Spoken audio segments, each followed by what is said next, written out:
ನಾನು ಇವತ್ತು ಬೇಗ ಆಫೀಸ್ ಹೋಗ್ಬೇಕಾಯ್ತದೆ, ಬೇಗ ಟಿಫನ್ ರೆಡಿ ಮಾಡೆ. ಯಾವಾಗ ನೋಡ್ರು 10:30 10 ಗಂಟೆಗೆ ಹೋಗ್ತಿದ್ದೆ ಆಫೀಸ್ಗೆ, ಇಷ್ಟು ಬೇಗ ಹೋಗ್ತಿದ್ದೀರಾ?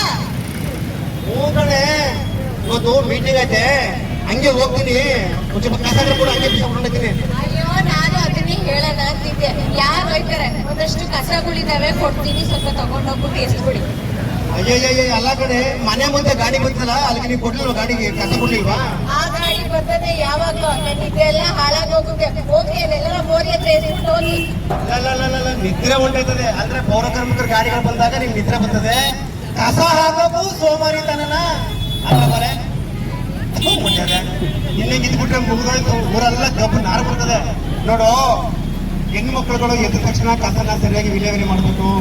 ಅವಾಗೆಲ್ಲ ಆಗಿನ ಕಾಲದಲ್ಲಿ ಕಸ ಇದ್ರೆ ದರಿದ್ರ ಅಂತ ಏನು ಗೊತ್ತಾ? ರೋಗ ರುಚಿಗಳು ಇವೆ. 31 ವಾರ್ಡ್ಗಳಲ್ಲೂ ಕೂಡ ನಗರಸಭಾ ವತಿಯಿಂದ ಮನೆ ಮನೆ ಕಸ ಸಂಗ್ರಹಣಾ ವಾಹನಗಳನ್ನು ನಿಯೋಜನೆ ಮಾಡಿದ್ದೇವೆ. ಎಲ್ಲ ಸಾರ್ವಜನಿಕರು ನಿವಾಸಿಗಳು ಮನೆ ಮನೆ ಕಸ ಸಂಗ್ರಹಣೆಯ ವಾಹನಗಳಿಗೆ, ಆಟೋ ಟಿಪ್ಪರ್ಗಳಿಗೆ ಕಸವನ್ನು ಬೇರ್ಪಡಿಸಿ ಕಡ್ಡಾಯವಾಗಿ ನೀಡತಕ್ಕದ್ದು. ಹಾಗೇನೆ ಅರಸೀಕೆರೆಯ ಪ್ರಮುಖ ಬೀದಿಗಳಲ್ಲಿರುವಂಥ ವಾಣಿಜ್ಯ ವ್ಯಾಪಾರಸ್ಥರುಗಳು ಎಲ್ಲರೂ ಕೂಡ ಅಂಗಡಿ ಮುಂಗಟ್ಟುಗಳು ತಮ್ಮ ಕಸವನ್ನು ಬೇರ್ಪಡಿಸಿ ಸಂಜೆ ವೇಳೆಯಲ್ಲಿ ನಿಯೋಜನೆ ಮಾಡಲಿರುವ ವಾಣಿಜ್ಯ ಕಸ ಸಂಗ್ರಹಣಾ ವಾಹನಗಳಿಗೆ ದಯವಿಟ್ಟು ಎಲ್ಲರೂ ಕಸವನ್ನು ನೀಡಬೇಕು. ಹೊರಗಡೆ ಎಲ್ಲೂ ಕೂಡ ಹಾಕಬಾರ್ದು. ಅಂಗಡಿಗಳು ಬಾಗಿಲನ್ನ ತೆಗೆದಾಗ ಬೆಳಿಗ್ಗೆ ನಮ್ಮ ಗಾಡಿ ಕಲೆಕ್ಷನ್ ಮುಗಿಸಿ ಹೋಗಿದ ನಂತರ ಕೆಲವರು ಹಾಕ್ತಾ ಇದ್ದೀರಾ.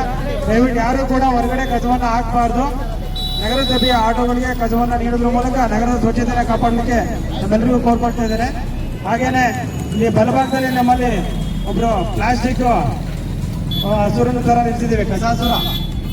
ಏನಂದ್ರೆ ಇದು ಎಲ್ಲ ಪ್ಲಾಸ್ಟಿಕ್, ಏಕ ಬಳಕೆಯ ಪ್ಲಾಸ್ಟಿಕ್. ಈ ಪ್ಲಾಸ್ಟಿಕ್ ಗಳನ್ನ ನಿಷೇಧ ಮಾಡಿದೆ ಸರ್ಕಾರ.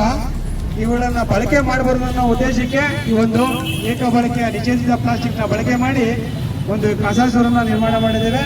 ಅವರು ಕಲಾವಿದರು, ನಮ್ಮ ಪೌರ ಕಾರ್ಮಿಕರೇ ಅವರು, ಶಶಿಕುಮಾರ್ ಅಂತ ಹೇಳಿ. ಎಲ್ಲರೂ ಅಂತಾರೆ ಅವ್ರಿಗೆ ಚಪ್ಪಾಳೆ ಕೊಡ್ರಪ್ಪ. ಯಾರು ಕೂಡ ಏಕ ಬಳಕೆ ಪ್ಲಾಸ್ಟಿಕ್ ನ ಬಳಕೆ ಮಾಡಬಾರ್ದು ಈ ಮೂಲಕ ಎಲ್ಲರೂ ಕೋರ್ಕೊಳ್ತೇವೆ.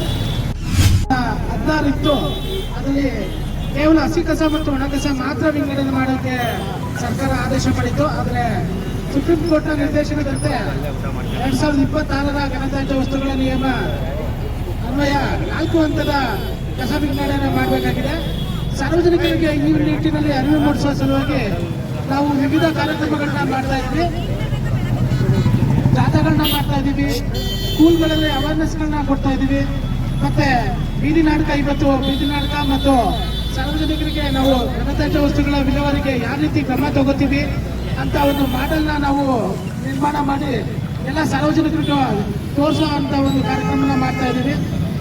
ಈ ನಿಟ್ಟಿನಲ್ಲಿ ಸಾರ್ವಜನಿಕರು ಸಹಭಾಗಿತ್ವ ಬಹಳ ಮುಖ್ಯ. ಯಾಕೆಂದ್ರೆ ಘನತ್ಯಾಜ್ಯ ವಸ್ತುಗಳನ್ನ ನಿರ್ವಹಣೆ ಮಾಡೋದು ನಗರಸಭೆ ಒಂದೇ ಕೈಯಿಂದ ಆಗೋದಿಲ್ಲ. ಸಾರ್ವಜನಿಕರು ಸಹಭಾಗಿತ್ವ ನೀಡಲೇಬೇಕು.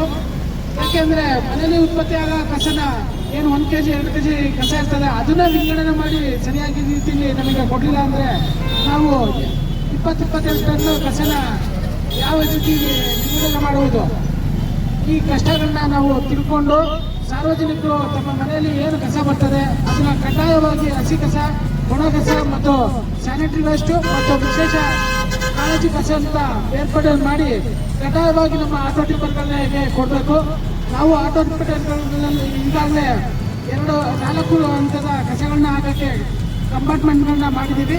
ಸಾರ್ವಜನಿಕರು ಇದರ ನಗರಸಭೆಯೊಂದಿಗೆ ಸಹಕಾರ ನೀಡಿ ಘನತ್ಯಾಜ್ಯ ವಸ್ತುಗಳ ನಿಯಮ 2026ನ ಪಾಲನೆ ಮಾಡೋಕ್ಕೆ ಎಲ್ಲರೂ ಸಹಕಾರ ನೀಡಬೇಕು ಅಂತ ಈ ಮೂಲಕ ಕೇಳ್ಕೊತಾ ಇದ್ದೀವಿ.